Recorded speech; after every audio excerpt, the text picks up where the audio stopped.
I'm going to do another short one, and this short one is coming from the angle that I have not given enough credit to people where the credit are due from birth, and I'm just going to make a short video to that effect that a lot of people have been there for me, and even though at this point in time, those things when I called the attention span that I have put on the table, the reason I'm putting it on the table, and this might be just the reason why this podcast, the reason why I'm putting it on the table is because I want those young couple out there, and this will really resonate because I'm going to try to interview a lot of the professionals, psychologists, those strengths that will give us insight into what young couple needs to do when they find themselves in a position before they start having children. Or they should, if I don't know, reliable source, what I do believe at this point in time is that what I think may have caused what you call attention deficit disorder, it's environmental, it could be poverty, like you don't have your poverty, then nourishment of the kids as a baby during the first time when the child is born, a child that's under love may not experience that much distractions. Like, for example, there is not enough food in the house, a child becomes the parent, or there is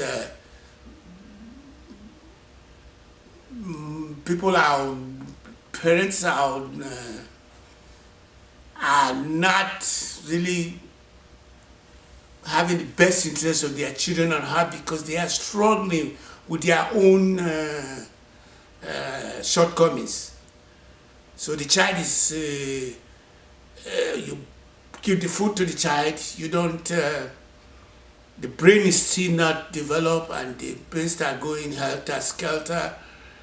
And psychologically speaking, I think people have already told me that that's one of the things that makes a child to be not, all the cylinders are not firing, and then before you know it, there is this gra,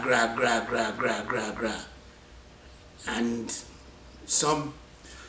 that goes in to the point where if a child become negatively behavioral instead of being positively behavioral, that can just wreck the whole havoc. It wrecks the whole havoc from the angle that when the child start doing some calculations, what the society truth they're supposed to gravitate towards, they start gravitating towards the lies that they believe in, instead of going to the truth that they believe in.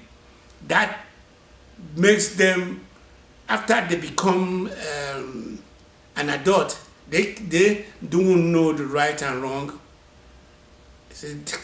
They get drunk, they go drunk, start drinking, they start smoking, and they have child out of wedlock.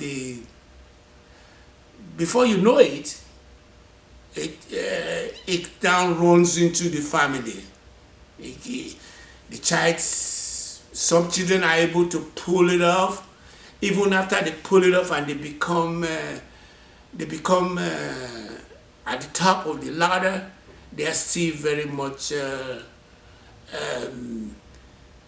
not everything, all their cylinders are going to be firing.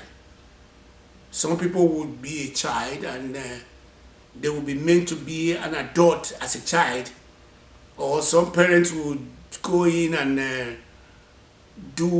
make them to do what they don't really want to do. So attention deficit disorder at this point in time, as I now speak to you now, I believe should be addressed very quickly in when a couple is trying to see whether they can bring children to the world.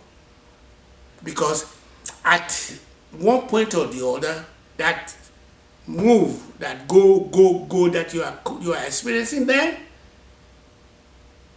is going to stay on your. You become it's a nerves. It becomes you become a nervous wreck. You're bigger than life, so to speak, but your nerves center is not that good, because I have never worked less than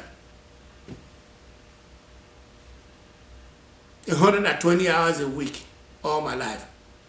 So, for example, the past 1 week, I'm not working. But do you know that I'm so productive that I didn't even know that I'm not working, because I have done a lot of recording. And yesterday I was here in the studio and I was with a friend, somebody that I met a week ago that I wanted him, because he uses the room, and I said, I'll pay you to be my sidekick. At the time he came in here with me, I do believe that he was his friends also came in. That was what really got me. So for 2 hours, we just sat there trying to navigate the computer on how we're going to start the podcast. At the end of the day, I finally came to the realization that I am being totally impatient. I want to be right there, right over there, instead of taking it one day at a time. I won't blame myself for that. That's part of my nervous wreck. Because little over, like, after all that hard work and not working around the clock, my body become to the point where my body clock went out. And for one reason or the other, about 10 years ago, my mom told me, if you don't come to see me, you may not see me, may not meet me alive. And I gave her a promise. I'll be there in 6 months. As I gave her that promise, I came down with P, capital O, capital P, capital O, capital D, small s. It's one of those parts that just raved through my upstairs, sending a signal to my soft organs, to the point where that soft organ that is sending me a salute to, it started destroying my soft organ. So my entire system went into where I was not able to sleep, because I was having a sleep apnea. But instead of me to take it on, like I always do, every problem that comes in my way, I take it on, I take it head on. I did a lot of palpation, spreading my body against the wall, started eating right. And right now, I was able to, I wasn't able to sleep for 15 minutes. I can only sleep 15 minutes. Now I'm able to sleep continuously forever. Even though I still have to wake up, and when I do wake up, I just resort back to work again. So I'm able to sleep for like 2 or 3 hours. Then I'll wake up and I will read. And then when I read for like 2 or 3 hours, then I'll go back again and sleep. And I will then move on and go to work. When I come back from work, I'll be working on my project. Because I've never really had to work for somebody else. I've always done my own little thing going forward. I'm going to try to stop here and say that I've never, the essence of this video is pretty much how to make, it's going to be part of the podcast, because my podcast is going to be tight. Anyone that subscribed to it next Saturday is going to be really be glad that they subscribed to it, because first of all, the channel that I was putting out there was not going to get me there, because it was going to take it forever to be able to reach this. There's what they call a milestone of 100,000, so and so. I'm on 200 right now. I don't want to go there because I don't have the luxury of time. I don't have the luxury to sit out there and don't move this thing forward. So I'm going to be doing that podcast, and I'm going to tell my friends and loved ones to chip in. Let me close this one up by saying that at this point, I did what to call a GoFundMe fundamental, which I said I was going to do because I released it on my dossier in my business plan, that I was going to start a YouTube channel, and I already started it. And I said I would then do a GoFundMe. That GoFundMe that I posted out there was the first iterations of asking for funding from other people. As I was doing it, I also saw